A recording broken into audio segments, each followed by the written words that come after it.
Otep à tous, bien-aimés frères et sœurs. Il y a une chose que j'aimerais bien vous parler. J'ai constaté que les gens disent qu'en France, il n'y a plus de diplomates. Et on dit que les diplomates, c'était des gens comme Dominique de Villepin. Je suis surpris que les Africains pensent que Dominique de Villepin est un diplomate. C'est comme si on ne connaissait pas ce que c'est qu'un diplomate. Un diplomate, ce n'est pas un va-t-en-guerre. Dominique de Villepin, il protège les intérêts de son pays.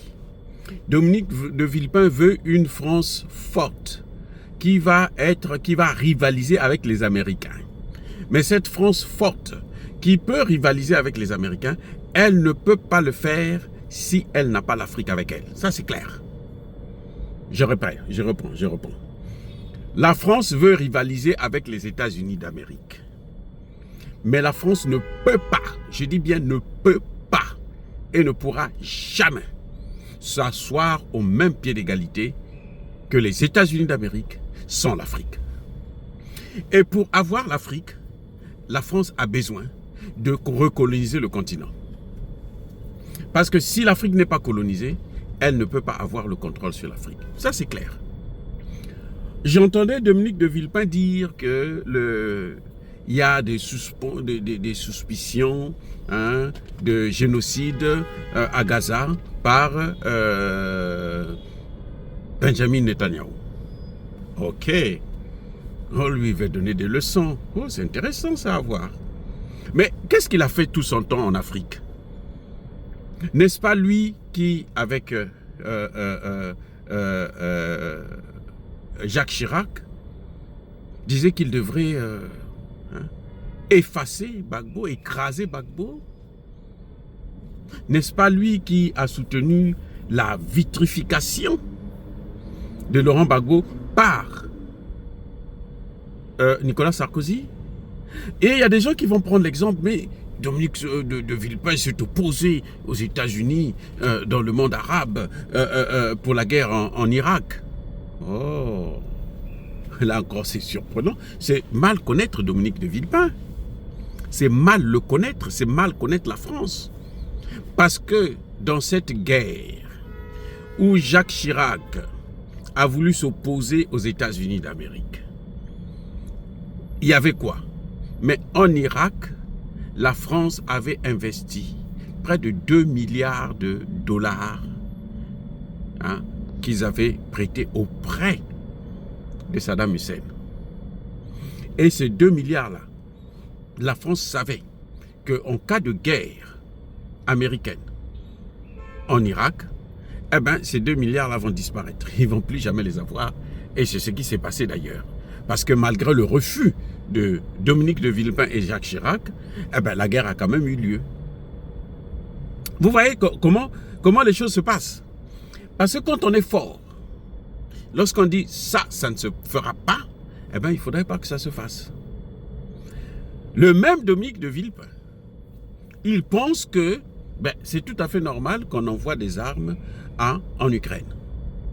Que la France, la Grande-Bretagne, les pays européens en gros, puissent intervenir en Ukraine s'il le faut militairement. Il rejoint là un autre criminel qu'on appelle Bernard Kouchner. Et ça, c'est-à-dire que c'est incroyable de voir comment ces Français-là se moquent des gens. Ils se moquent des gens. Maintenant, on va parler de l'Ukraine. Quelle est l'inquiétude de Dominique de Villepin sur l'Ukraine? Vous croyez que c'est parce que la Russie va contrôler l'Ukraine ou je ne sais pas, va prendre 20% du territoire ukrainien? D'ailleurs, c'est un territoire que les Ukrainiens eux-mêmes avaient négligé. Les Ukrainiens avaient massacré 14 000, je dis bien 14 000 habitants du Donbass. Les Ukrainiens ont génocidé les populations du Donbass. On leur a interdit de pratiquer leur religion, leur culture, ainsi de suite. Et on les chassait même, on leur demandait, ceux qui ne sont pas contents, ils n'ont qu'à aller vivre en Russie. Maintenant, ceux-là, vous pensez qu'ils ont fait appel. Quand Dominique de Villepin parle du droit international qu'il faut respecter, mais c'est les gens, les populations du Donbass qui ont fait appel à Poutine pour que Poutine vienne intervenir pour les protéger. Parce qu'ils n'avaient pas de protection par leur propre gouvernement. Et ils étaient persécutés juste parce qu'ils avaient, ce sont des russophones, parce qu'ils parlaient russe, ils avaient la culture russe.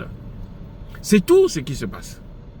Et maintenant, actuellement, l'inquiétude de Dominique de Villepin, ce n'est pas que Donald Trump puisse régler la crise en Ukraine en 24 heures. Non, ça n'a rien à voir. Ils s'en fichent éperdument.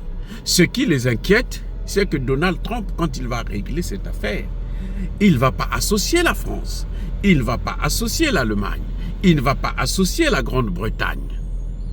Ça sera les États-Unis et la Russie qui vont s'asseoir. Même l'Ukraine ne sera pas là. Si l'Ukraine s'assoit à la table, sur la table de négociation, c'est juste pour voir comment ces négociations vont se faire. Et oui, et signer son arrêt de mort. C'est pour ça que l'Ukraine n'avait aucune raison d'accepter de jouer le jeu des Occidentaux. Parce que maintenant, elle va payer le prix. Donald Trump, c'est le président américain. Il ne vient pas là pour régler les problèmes africains, pour régler les problèmes européens. Parce que tous font partie de leur colonie. Tous, ce sont des pays qu'ils ont dominés et qu'ils contrôlent. Donc, Donald Trump vient pour affirmer la domination des États-Unis sur un certain nombre de pays du monde.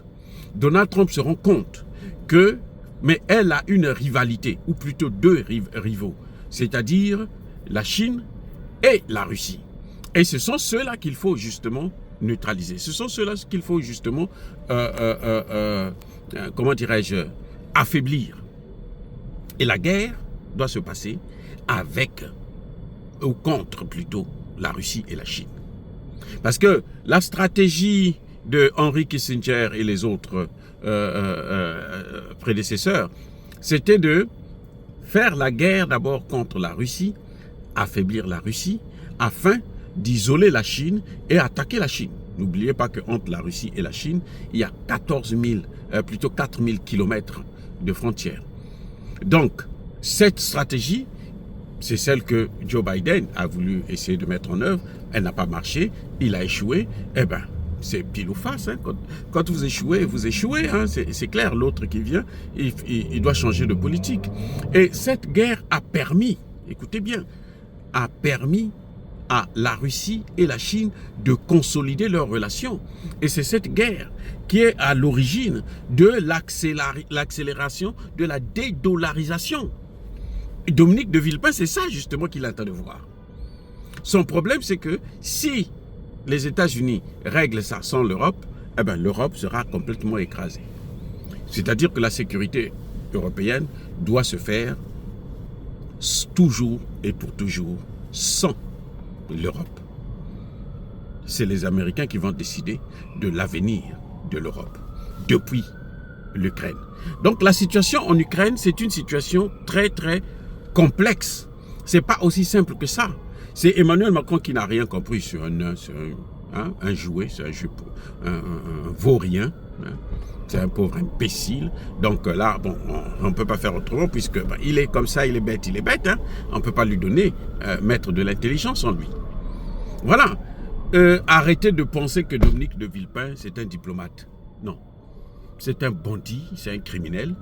Parce que lui n'a jamais été jugé. Lui, il croit qu'il ne sera jamais jugé. On ne sait jamais, puisque les crimes qu'ils ont commis là, en Côte d'Ivoire et dans d'autres pays africains, ce sont des crimes qui méritent, qui sont passibles de génocide, de crimes contre l'humanité. Et ces crimes sont imprescriptibles. Donc la victoire n'est pas encore au bout de leur vie. Qu'ils sachent qu'à n'importe quel moment, la justice peut les rattraper. Personne ne pouvait penser que Netanyahou, même s'il ne sera peut-être pas jugé, mais qu'il soit, comment dirais-je, qu'il puisse avoir un mandat d'arrêt contre lui. Eh oui, les amis. Soyez bénis, soyez abondamment bénis par le Dieu des Kémites et par nos ancêtres angélisés. Mais que tous ceux qui persécutent le continent africain, le pillent et le déstabilisent, qu'ils soient noirs, blancs, chinois, arabes, juifs, indiens ou qui qu'ils soient punis, maudits, foudroyés, neutralisés, écrasés, effacés par le Dieu des Kémites et par nos ancêtres angélisés. Vive l'Afrique éternelle, j'ai dit et j'assume.